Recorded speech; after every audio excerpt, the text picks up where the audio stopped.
the first thing is to realize that as a human being, the imagination, the ability to see something in your head first, is one of the most valuable tools we have, and to not make use of your head to imagine and not develop a plan for your life and look at that plan and think that's a life I'd like to live, is guaranteeing you to a life where you do not achieve the things that you want. Nobody ever stood on Everest and said, oh wow, how did I get here? It was a plan for a decade. They've worked at it. They've looked at what they needed in terms of finances, in terms of fitness, in terms of team around them, in terms of equipment, for weeks and months and years to get to that point where they're on the summit. Anything that you are going to truly value in your life is going to require that same type of thing of visualizing it a decade before, willingness to have the discipline to do the hard work, gather together the materials, the resources, the financing, the people that can help get you there. So use your brain here first. Take a moment just to define what is the life that you would like to be living. But what I wanted to share this week is an exercise, and it's an exercise that the first time I did it took about an hour. It was shared to me first in a room full of entrepreneurs as part of an entrepreneurs organization learning here in Barcelona by a speaker called Mica de Wart.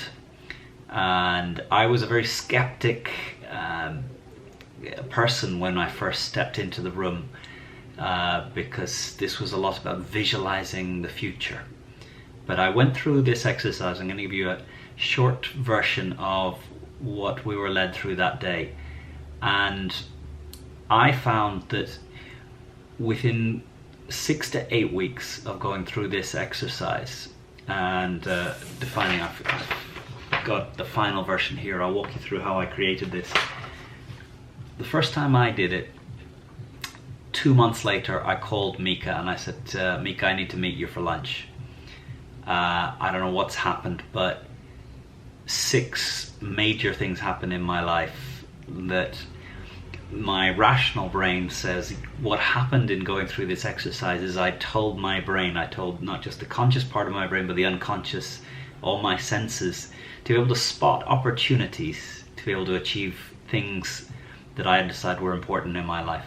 And for the exercise, he had us draw a big circle on an A4 sheet of paper and divide the circle into 6 pieces of pie, and the top one is health, peace of mind. We have here relationships,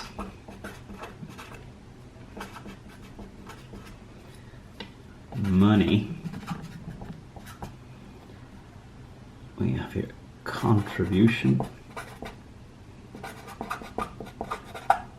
and here is spiritual. And what he asked us to do is not write any words, but to the best of our ability draw a picture of what fulfillment is in each of these 6 areas in our lives. So health, what images, what ideas are the sense of fulfillment in these areas. And I remember in the case of health, what I drew was, and you can probably tell this is a man running, and this is a piece of broccoli. I think for me, 2 elements that mean health is, one, just physically being able to exercise, to play sport, to move my body is very important in any sort of fulfillment at health. And broccoli is just, I know what eating well looks like. It's more vegetables and less fats and red meat. So the broccoli there is just to remind me it's putting good stuff into my body and keeping my body exercised, fit, stretched, so that however old I get, there's always an ability to have some form of physical exercise in my life. And that, to me, represents fulfillment, health. And what I'd like you to do is draw this circle, and for each of the 6 categories, draw a picture. It doesn't matter how bad your line drawing is. As you can see, my stickman art is not great art, but just draw a picture of what it means, what it would mean now, to the best of your ability, to have achieved fulfillment in health, in peace of mind, in the relationships in your life, money, contribution, and spiritual.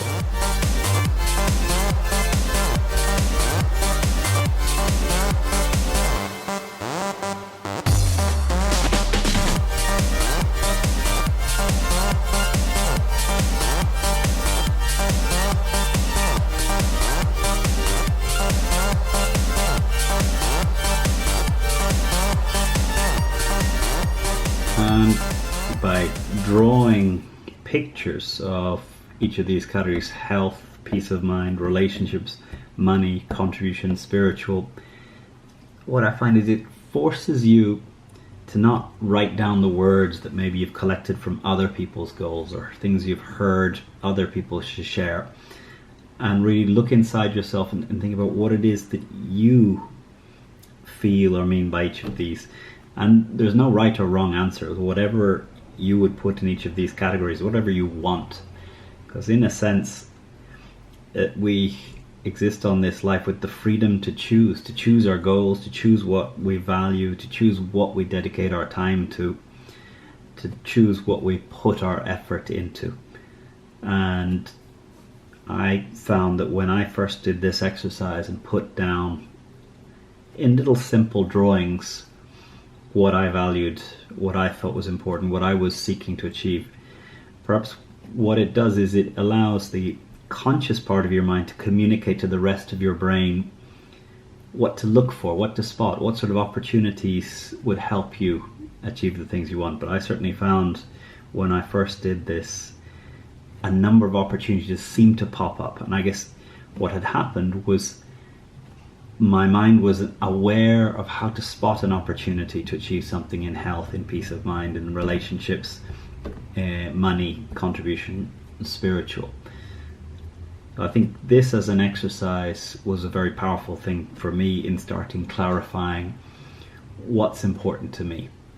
So take some time, go through that exercise.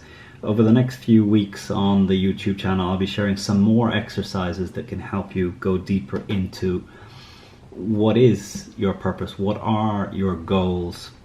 Plan a life you would like to have. Now, one of the things that really sets humanity apart is the thing we carry around inside the head up here, the ability to imagine. The first time you sit down and think about these questions, an answer won't come out clear. It takes many, many, many times of going back, of looking at other people's lives, of finding people who are older than you.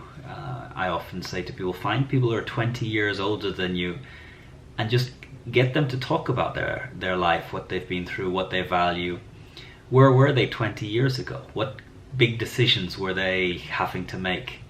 And there's, to me, nothing more rewarding than finding someone who's already lived through the stage of life that I'm in now, dealt with the challenges of what I'm in now, and just listening to how they faced those challenges, how they took some good decisions and perhaps took some not so good decisions, and where it led them.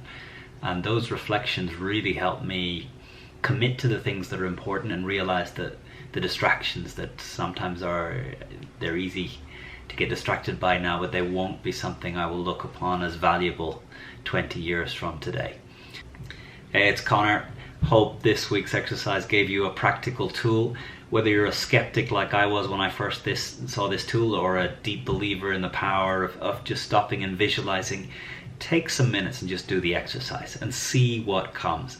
And I would very much welcome in the comments below how you find this exercise. Was it hard? Was it easy? Did it push you to define things in a way that perhaps you haven't done before? And over the coming weeks and months, what happens?